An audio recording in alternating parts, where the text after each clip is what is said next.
secured the island of Alcatraz. Alcatraz is a moment of inspiration. It was an intertribal movement that garnered national attention and that brought about policy change that affected our people.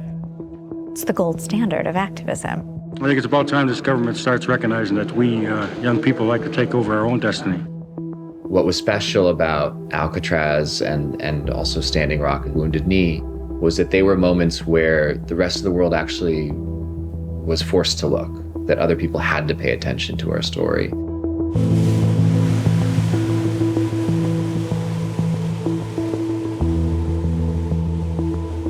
On November 20th, 1969, a group of Indigenous activists occupied Alcatraz Island, claiming it under the banner of Indians of all tribes. Lenada means warjack, one of the first Native American students at the University of California, Berkeley, and 23 years old at the time, was one of the leaders. The occupation of Alcatraz was just to visibly put ourselves out there to take land back, because this country is our country, and the island is native land. It belonged to the Ohlone people. The federal prison at Alcatraz had been abandoned since 1963. So the occupiers invoked the Treaty of Fort Laramie, signed in 1868 between the United States and the Lakota Nation, claiming that it allowed them to seize federal land that was no longer being used. It was enough for the students to see that a treaty was being broken. So it was just enough to get us all ready to take Alcatraz. This is our land, all of it. This is a starting place for all American Indians to rally around. On the island, Warjack was a key strategist and one of the female voices in the leadership. Richard Oakes, a Mohawk activist and San Francisco State University student, became the face of the occupation in the media. We wish to be fair and honorable in our dealings with the Caucasian inhabitants of this land, and hereby offer the following treaty. We will purchase said Alcatraz Island for $24 in glass beads and red cloth, a precedent set by the white man's purchase of a similar island about 300 years ago. We know that $24 in trade goods for these 16 acres is more than was paid when Manhattan Island was sold, but we know that land values have risen over the years. We appointed our governing leadership. We actually had an election, and from there we established who was going to cook the food, who was going to bring the food over, who was going to be on security, who was going to help with the children, who was going to teach the children. The Indians seem to be picking up a lot of support. They have received several $1,000s in cash and foodstuffs. Television news coverage spread the story of the occupation around the world. It drew attention to the occupiers' demands to end federal policies like forced relocation and the termination of tribal rights. We will become an international outlet worldwide for authentic Indian art. And this will establish our base income to run the island and our university. Warjack wanted to set up a Native American Studies Center on Alcatraz to teach more accurate American history. She had successfully pressured Berkeley to establish the first Native American Studies curriculum a few months earlier. It was all colonized studies.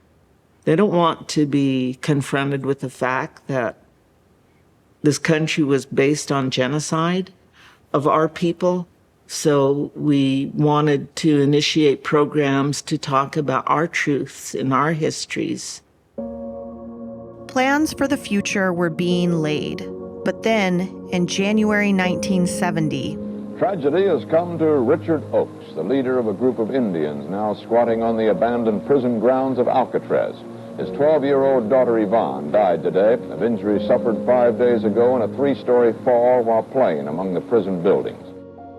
Richard didn't want to stay out there. It's really hard to lose a child. And so He went back, and then we just kept working, just move forward, keep going.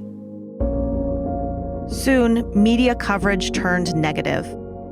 Negotiations with the federal government broke down, power was cut off to Alcatraz, and living conditions deteriorated. What is the situation now on the island? Well, we have a considerable cache of canned sea rations, but then we don't have any fresh fruits, vegetables, or meat or milk. We don't know how long we'll be able to hold out food and water-wise, but we're going to hold out there as long as it takes to maintain our occupation. There was a lot of negative press always saying bad things about us, how we were a bunch of wild Indians, I guess. Federal officials today recaptured Alcatraz Island from that band of Indian holdouts who invaded the island 19 months ago. The occupation of Alcatraz ended in June 1971, with the forced removal of the last 15 occupiers by federal agents. They had shotguns and clubs. Okay, and what did they say they were doing? They just said that we all have to get off the island. But the protest did bring change.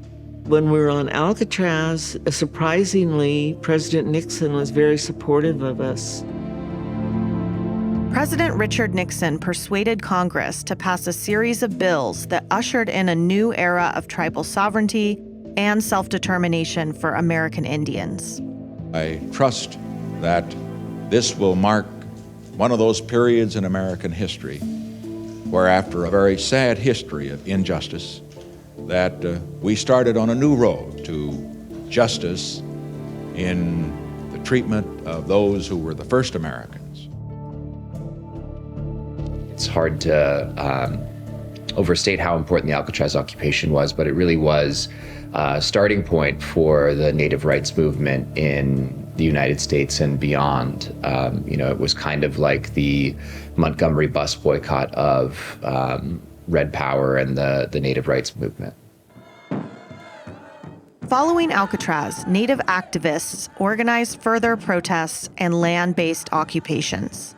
The trail of broken treaties in 1972 to occupy the U.S. Bureau of Indian Affairs, a standoff at Wounded Knee on the Pine Ridge Reservation in 1973, and the Longest Walk, a 5-month cross-country march in 1978. To be Native was to be, in a sense, an activist, to have this responsibility to carry forward something that we shouldn't have to protest for, which is the recognition of our rights, the upholding of the supreme law of the land as they're described in the Constitution, our treaties, and to continue to practice these cultural ways and beliefs that have been on this land since time immemorial. In 2019, Julian Brave Noisecat, who grew up in the San Francisco Bay Area, helped organize a canoe journey to celebrate the 50th anniversary of the occupation of Alcatraz. The idea was that these canoes would circle the island and help reclaim the island as a symbol of Native freedom, self-determination, and sovereignty. 18 canoes came and participated, including an Ohlone Thule Reed boat, an indigenous craft from the area, which went all the way out to the island and touched the island on that day. It was the only craft to actually touch the island, which is really cool. And the event was covered in a lot of the local media, made it into the New York Times. The action of reoccupation of land becomes a theme after Alcatraz, of course, all the way up to Standing Rock. Thousands of people gathered at Standing Rock right now trying to stop construction of a massive oil pipeline. They're concerned it will destroy. In April 2016, the Standing Rock Sioux Tribe began a protest against the Dakota Access Pipeline, saying it would contaminate the water supply, harm sacred sites, and violate treaty rights. Just like everybody else, I went to Standing Rock to support the people there. And here we are again with Standing Rock. I ran into a lot of people that I knew even the children and grandchildren of those who were on Alcatraz. It was about environmental racism and injustice, and it was really sort of one of the most visible Native protests in American history. So right now we're behind a small barricade. More and more people are gathering along this line. Native activists were on the front lines of the 10-month-long protest, reporting and shaping the narrative for a massive audience on social media, as the local police used pepper spray and water cannons on the crowds.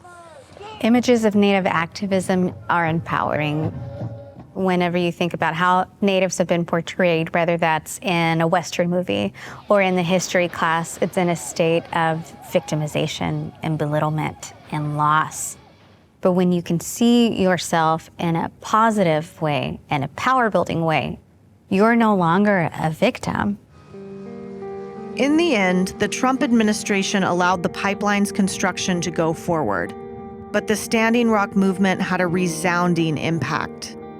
2 years after taking part in Standing Rock, Deborah Holland, a member of the Laguna Pueblo from New Mexico, became one of the first 2 Native American women ever elected to Congress.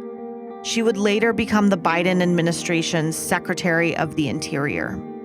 A major development in the long-running standoff over the... Weeks of media coverage and an avalanche of support for the Standing Rock tribe on social media proved that contemporary stories of American Indians could go mainstream.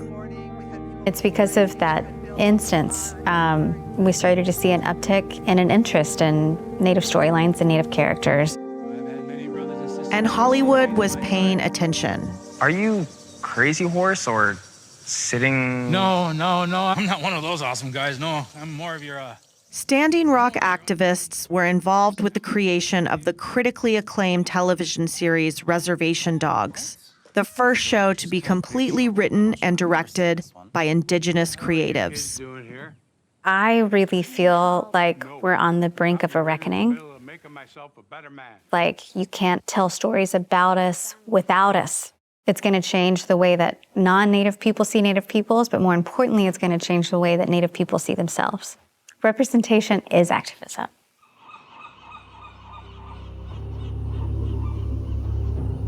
Alcatraz as a prison represented man's inhumanity to man, and we had to change that. We had planned and envisioned so much to happen, and it did happen, but in different ways across the country. It's been a long fight, and it'll continue.